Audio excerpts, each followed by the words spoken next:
इस वक्त एक बड़ी खबर सामने आ रही है। आपको बता दें, पाकिस्तान फिर से नापाक हरकत की तैयारी कर रहा है। बालाकोट में फिर दहशतगर्दों का जमावड़ा देखा गया है। तकरीबन 250 दहशतगर्द के जमा होने की खबर सामने आई है। कई लॉन्च पैड को एक्टिव किया गया है। हिंदुस्तान फौज हर चुनौती से निपटने के लिए तैयार है। जराये के हवाले से बड़ी खबर सामने आ रही है।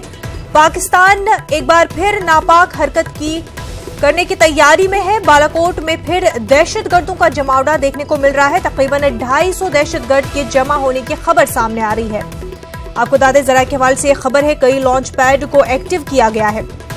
लेकिन हिंदुस्तान फौज हर चुनौती से निपटने के लिए तैयार है।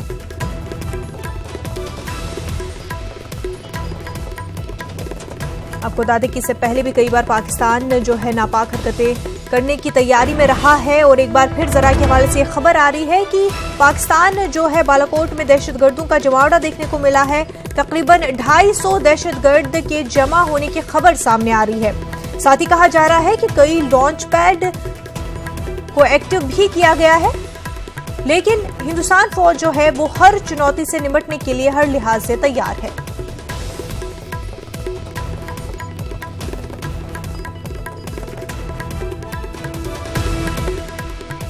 जिस तरह की सरगर्मियां देखने को मिल रही है बालाकोट में, एक बार फिर पाकिस्तान जो है नापाक हरकत करने की तैयारी में है। दहशतगर्दों का जमावड़ा देखने को मिल रहा है बालाकोट में। तकरीबन 250 दहशतगर्द के जमा होने की खबर सामने आ रही है।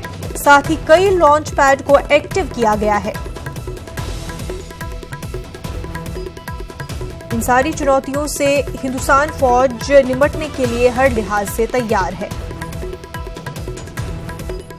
आपको बता दें कि पाकिस्तान जो है बार बार नापाक हरकत करने की तैयारी में होता है और एक बार फिर जरा के हवाले से खबर है कि बालाकोट में दहशतगर्दों का जमावड़ा है। तकरीबन 250 दहशतगर्द के जमा होने की खबर सामने आ रही है। साथ ही कई लॉन्च पैड है जिनको एक्टिव किया गया है। इन सारी सिचुएशन से निपटने के लिए हिंदुस्तान फौज भी जो है वो पूरी तरह तैयार है। हर चुनौती से निपटने के लिए हिंदुस्तान फौज जो है बिल्कुल तैयार है।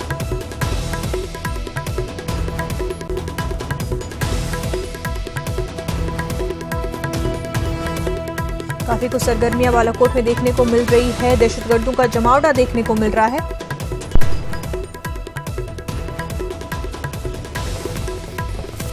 दिल्ली से हमारे नुमाइंदे शैलेंद्र वांगू बराह रास्त हमारे साथ जुड़ चुके हैं। शैलेंद्र, जिस तरह की खबर आ रही है कि बालाकोट में दहशतगर्दों का जमावड़ा है और कई लॉन्चिंग पैड एक्टिव किए गए हैं, क्या कुछ अपडेट है आपके पास?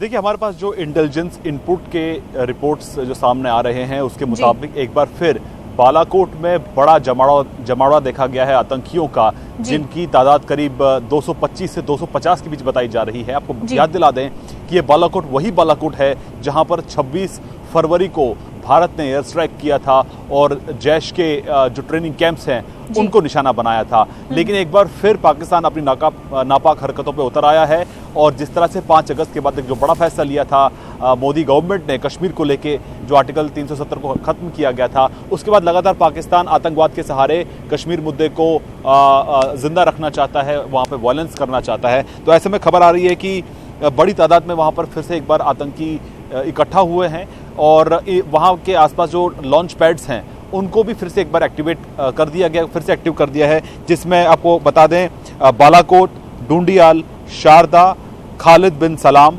नीलम वैली और ऐसे और भी कुछ ऐसे लॉन्च पैड्स हैं जहां पर बताया जा रहा है कि इनको फिर से एक्टिवेट कर दिया गया है ताकि फिर से एक बार बड़ी संख्या में कश्मीर में इन्फिल्ट्रेशन कराई जा सके, वहां पर माहौल बिगाड़ा जा सके। इस कोशिश में लगातार पाकिस्तान है, क्योंकि हमने ये भी देखा है कि 2 दिन पहले ही होम मिनिस्टर अमित शाह ने कहा था कि 5 अगस्त से लेकर अभी तक एक भी जान वहां नहीं गई है, एक भी गोली कश्मीर में नहीं चली है। तो कहीं ना कहीं इस शांति के माहौल से भी पाकिस्तान बौखला गया है और इसीलिए वो इतनी बड़ी तादाद में घुसपैठ कराना चाहता है ताकि यहाँ पर माहौल खराब किया जा सके। लेकिन हमारे सुरक्षा बल बिल्कुल अलर्ट हैं, उनके पास ये जानकारी है, इसीलिए पहले से ही चौकसी और बढ़ा दी गई है। किसी भी इन्फिल्ट्रेशन अटेम्प्ट से निपटने के लिए सुरक्षा बल बिल्कुल तैयार है। शैलेंद्र, जिस तरह की सरगर्मियां देखने को मिल रही है पिछले लगभग 1 महीने से बॉर्डर्स पर, तो इन सिचुएशन से निपटने के लिए सिक्योरिटी अलर्ट पर है, पर क्या ऐसा भी हो सकता है कि पाकिस्तान जिस तरह की सरगर्मियां हो रही है, कोशिश की जा रही है कि इन्फिल्ट्रेशन हो किसी तरह, क्या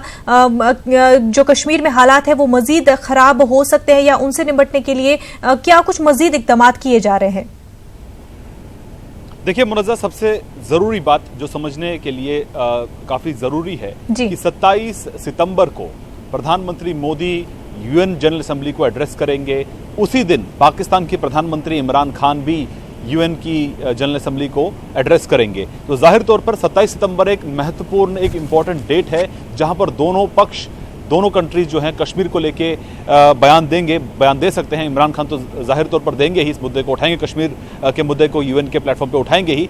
लेकिन हमारे सोर्सेज ये बता रहे हैं कि 27 सितंबर से पहले पाकिस्तान चाहता है कि दुनिया की नजरें कश्मीर पर आएं, इसलिए वो लगातार वहां पर कोशिश कर रहा है कि वहां पर वायलेंस हो, टेररिस्ट अटैक्स हो, इस तरह के जो आर्मी के जो सुरक्षा बलों के जो कैंप्स हैं उन पर उनको निशाना बनाया जा सके, वहां पर गड़बड़ी फैलाई जा सके। इसकी लगातार कोशिश कर रहा है पाकिस्तान, सिर्फ और सिर्फ इस मकसद से कि 27 सितंबर से पहले कश्मीर को एक बार फिर एक मुद्दा बनाया जा सके इंटरनेशनल कम्युनिटी के सामने। लेकिन कहीं लगातार पाकिस्तान को विफलता मिल रही है, इसलिए वो लगातार कोशिश कर रहा है एक बार फिर बालाकोट, वही इलाका आपको बता दें जहां पर एयर स्ट्राइक के बाद एक बड़ी तादाद में आतंकियों को मार गिराया गया था एयर स्ट्राइक से, जिसके अगले ही दिन पाकिस्तान ने जवाबी कार्रवाई में हमारे सैन्य ठिकानों पर मिलिट्री इंस्टॉलेशंस को निशाना बनाया था। जिसके बाद हम सब जानते हैं कि क्या हुआ था, अभिनंदन किस तरह से पहुंच गए थे पाकिस्तान। तो कुल मिला के कहा जा सकता है कि पाकिस्तान बौखलाया हुआ है और लगातार कोशिश कर रहा है कि आतंकियों की फिर से घुसपैठ कराई जा सके, ताकि 27 सितंबर से पहले यूएनजीए में इमरान खान की स्पीच से पहले कश्मीर को फिर से एक बार वहां पर गड़बड़ी पैदा की जा सके, वहां पर हिंसा फैलाई जा सके। इसी कोशिश से लगातार पाकिस्तान कोशिश कर रहा है। बिल्कुल शैलेंद्र, बेहद शुक्रिया आपका तमाम तर तफसीलात के लिए। आगे बढ़ते हैं। बाटला हाउस एनकाउंटर के 11 साल पूरे हो चुके हैं। आज ही के दिन दिल्ली के L18 बिल्डिंग में एनकाउंटर हुआ था। एनकाउंटर में मोहम्मद साजिद और आतिफ अमीन नामी 2 नौजवानों की हलाकत हुई थी। झड़प में इंस्पेक्टर मोहन चंद शर्मा को भी गोली लगी थी और अस्पताल ले जाते हुए उनकी मौत हो गई थी। एनकाउंटर के खिलाफ दिल्ली में राष्ट्रीय उलमा काउंसिल एहतजाजी मुजाहरा कर रही है।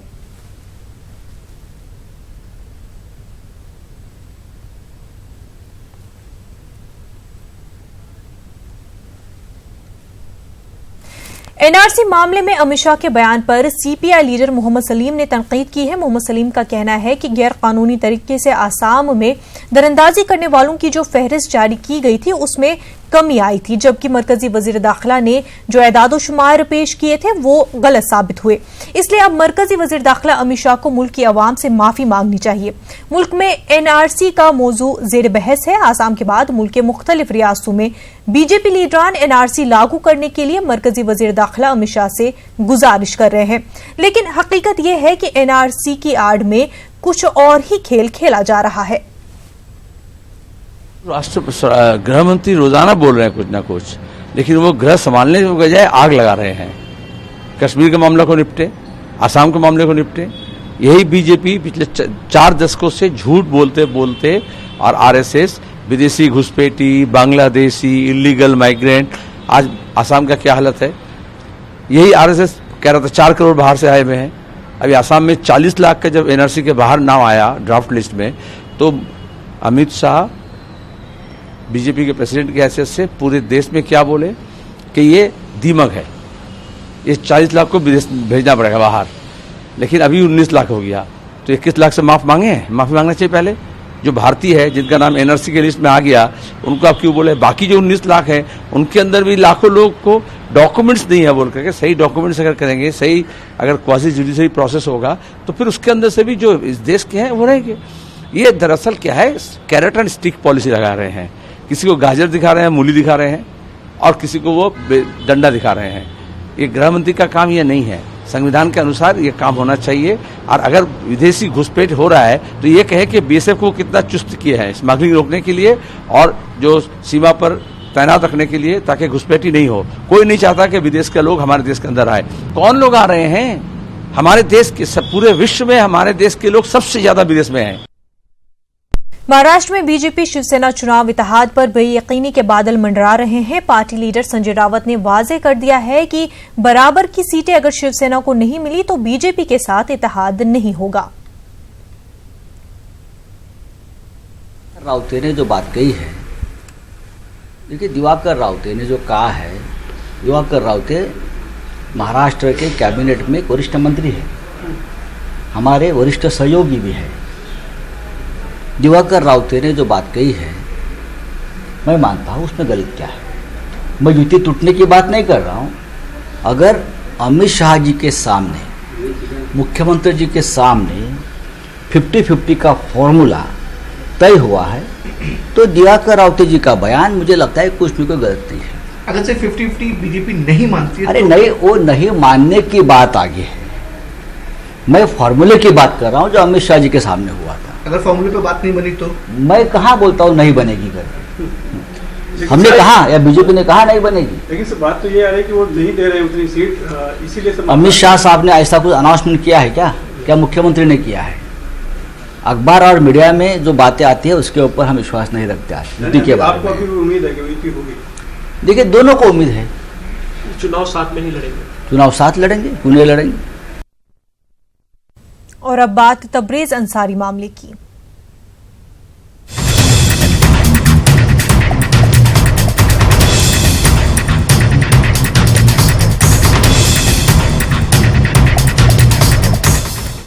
तबरेज अंसारी मॉब लिंचिंग मामले में लगाई गई दफा में तरमीम की गई है। पुलिस ने मॉब लिंचिंग के मामले में दफा 302 लगाई थी, लेकिन बाद में मेडिकल रिपोर्ट की बुनियाद पर तरमीम करते हुए दफा 304 लगा दी गई थी, जिसके बाद से ही हर तरफ से पुलिस की मुखालफत हो रही थी। तबरेज की बेवा और चचा मसरूर ने भी इसकी पुरजोर मुखालफत की थी। अब पुलिस ने मॉब लिंचिंग मामले में फिर एक मरतबा दफा 302 लगा दी है।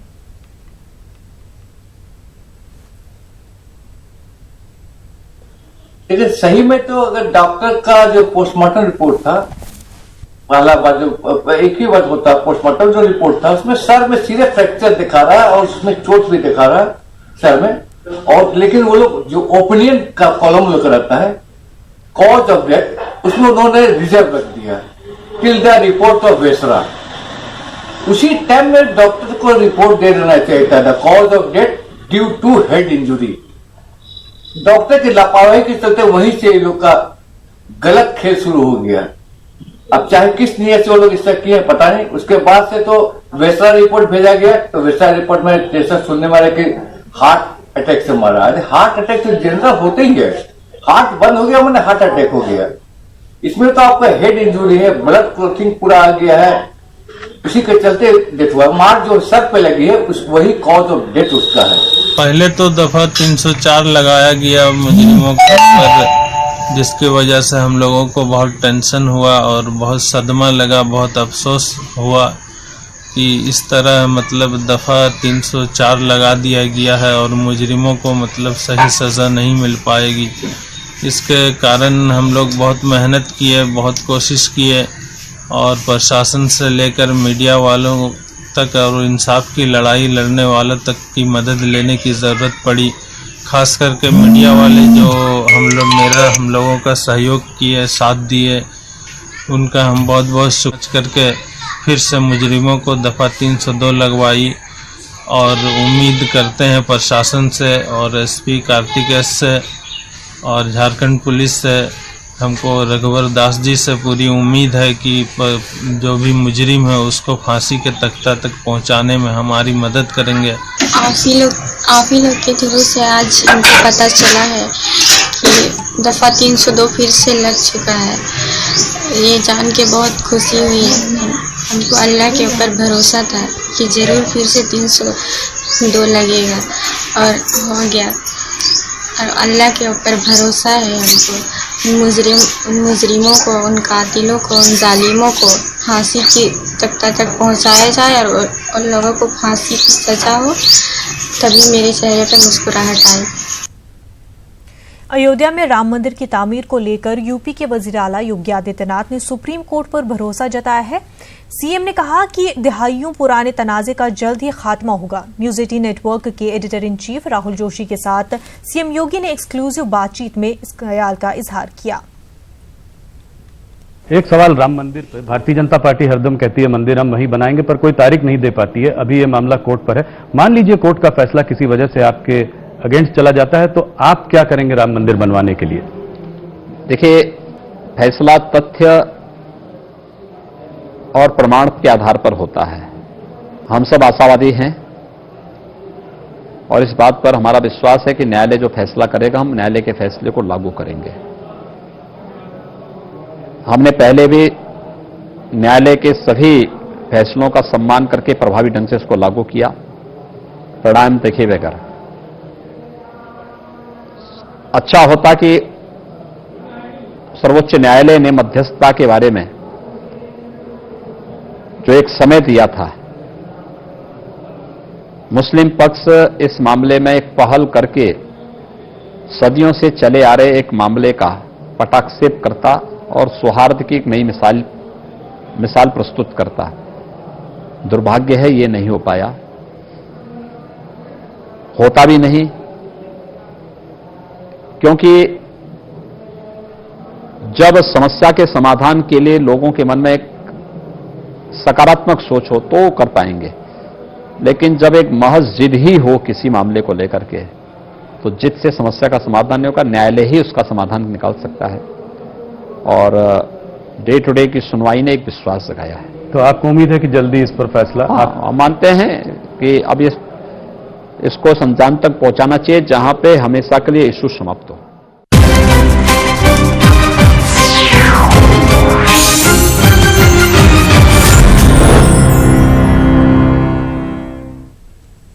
मरकजी अक़लियती वजीर मुख्तार अब्बास नकवी ने एक मरतबा बढ़ती आबादी को मुल्क के लिए खतरा बताया है। मुख्तार अब्बास नकवी ने कहा कि मुल्क की तेजी से बढ़ती आबादी पर कंट्रोल के लिए NRC लाया गया है, जिससे गैर कानूनी तरीके से मुल्क में रह रहे लोगों की शिनाख्त मुमकिन हो सके। बहुत बड़े पैमाने पर अवैध नागरिकों और अवैध घुसपैठियों का जनसंख्या विस्फोट है, और NRC जो है वो ऐसे ही अवैध नागरिकों के जनसंख्या विस्फोट पर को कंट्रोल करने का एक मजबूत हथियार है। जो लोग इसमें अवैध रूप से नागरिक हैं हमारे देश में, उनको किसी तरह से न डरने की ज़रूरत है, न पैनिक की ज़रूरत है। निश्चित तौर से जो अवैध है उनकी पहचान होगी और पहचान के साथ साथ उनको जो है उसका रास्ता दिखाया जाएगा। तहरीक मुस्लिम शाबान की जानिब से हैदराबाद में 2 रोज़ा सदाए उम्मत कौमी कॉन्फ्रेंस मुनक़िद की जा रही है। नामपली नुमाइश मैदान में 19 और 20 अक्टूबर को 2 रोज़ा कौमी कॉन्फ्रेंस होगी, जिसमें मुख्तलिफ जमातों के जिम्मेदारान, उलमा और दानिश्वर शिरकत करेंगे। कॉन्फ्रेंस में मुल्क को दरपेश मसाइल से निमटने और उनके हल पर तबादला ख्याल किया जाएगा। तहरीक मुस्लिम शाबान के सदर मुश्ताक मलिक ने प्रेस कॉन्फ्रेंस में सदाए उम्मत कॉन्फ्रेंस के अगराज और मकासद बताए। हैदराबाद में 19 और 20 अक्टूबर हफ्ता और इतवार को मुल्क के मौजूदा हालात पर 2 रोज़ा ऑल इंडिया सदाए उम्मत कॉन्फ्रेंस मुनक़िद होने जा रही है। इस कॉन्फ्रेंस में मुल्क की तमाम जमातों के ज़िम्मेदार कायदीन, उलमा, मशाइखीन, 150 के करीब मुल्क भर से मुस्लिम कायदीन और उलमा तशरीफ़ ला रहे हैं। कुछ मेंबरान पार्लियामेंट भी इस कॉन्फ्रेंस में शिरकत कर रहे हैं और गैर मुस्लिम नामोर वकला भी NRC के मसले पर और दूसरे मसाइल के सेशन में शिरकत करेंगे। हादसे की मजिस्ट्रेट के जरिए जांच का रियासती हुकूमत ने ऑर्डर जारी किया है। मशरक़ी गोदावरी के मजिस्ट्रेट को उसकी जिम्मेदारी दी गई है। इस हादसे की वजूहात और सूरत हाल के अलावा मकामी अवाम से बातचीत करते हुए तफसीलात हासिल करने पर जोर दिया गया है। हुकूमत ने 60 रोज के अंदर रिपोर्ट पेश करने के अहकामात जारी किए हैं। आंध्र प्रदेश के प्रकाशम जिले में निजी स्कूल की मिनी बस उलट गई। इस हादसे में 10 तलबा और तालिबात जख्मी हो गए हैं। जख्मियों में 6 तलबा की हालत नाजुक है। मकामी अफराद ने जख्मी तलबा को करीबी दवाखाना मुंतकिल किया। इब्तदाई तिबी इमदाद के तमाम जख्मी तलबा को सरकारी दवाखाना मुंतकिल किया गया है। आईनी शाहिदीन ने हादसे की वजह तेज रफ्तार बताई है। तेलंगाना के वरंगल जिले के जनगांव में DCM और कार एक दूसरे से टकरा गए। इस हादसे में 4 अफराद की मौके पर मौत हो गई, जबकि दीगर 2 अफराद शदीद जख्मी हो गए। महबूबाबाद जिले से ताल्लुक रखने वाले तमाम अफराद अपने लड़के साई शंकर, जो लंदन में MC की तालीम हासिल कर रहे हैं, और एयरपोर्ट पर छोड़कर वापस लौट रहे थे। तेज रफ्तार कार DCM के अंदर घुस गई। कई घंटों की मशक्कत के बाद कार को बाहर निकाला गया।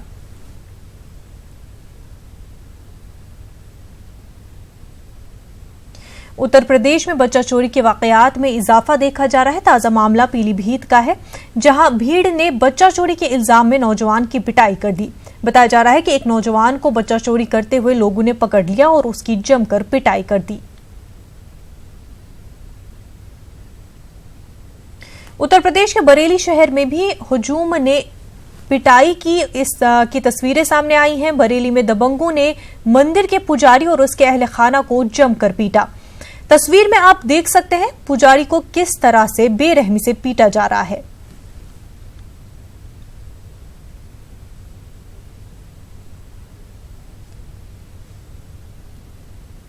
बिहार में 37,000 से ज्यादा असातिज़ा की तकर्रूरी होने जा रही है। 8 साल बाद होने वाली इस तकर्रूरी में एक बार फिर से फारसी और अरबी के उम्मीदवारों को पूरी तरह से नजरअंदाज कर दिया गया।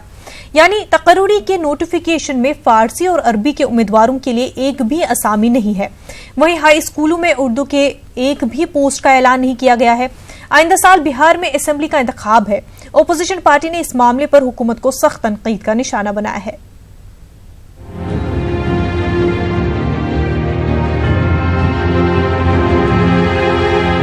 बिहार में एक बार फिर से हुकूमत की नाइंसाफी जग जाहिर हो गई है। बिहार हुकूमत रियासत में 8 सालों बाद असातिज़ा की तकर्रूरी करने जा रही है।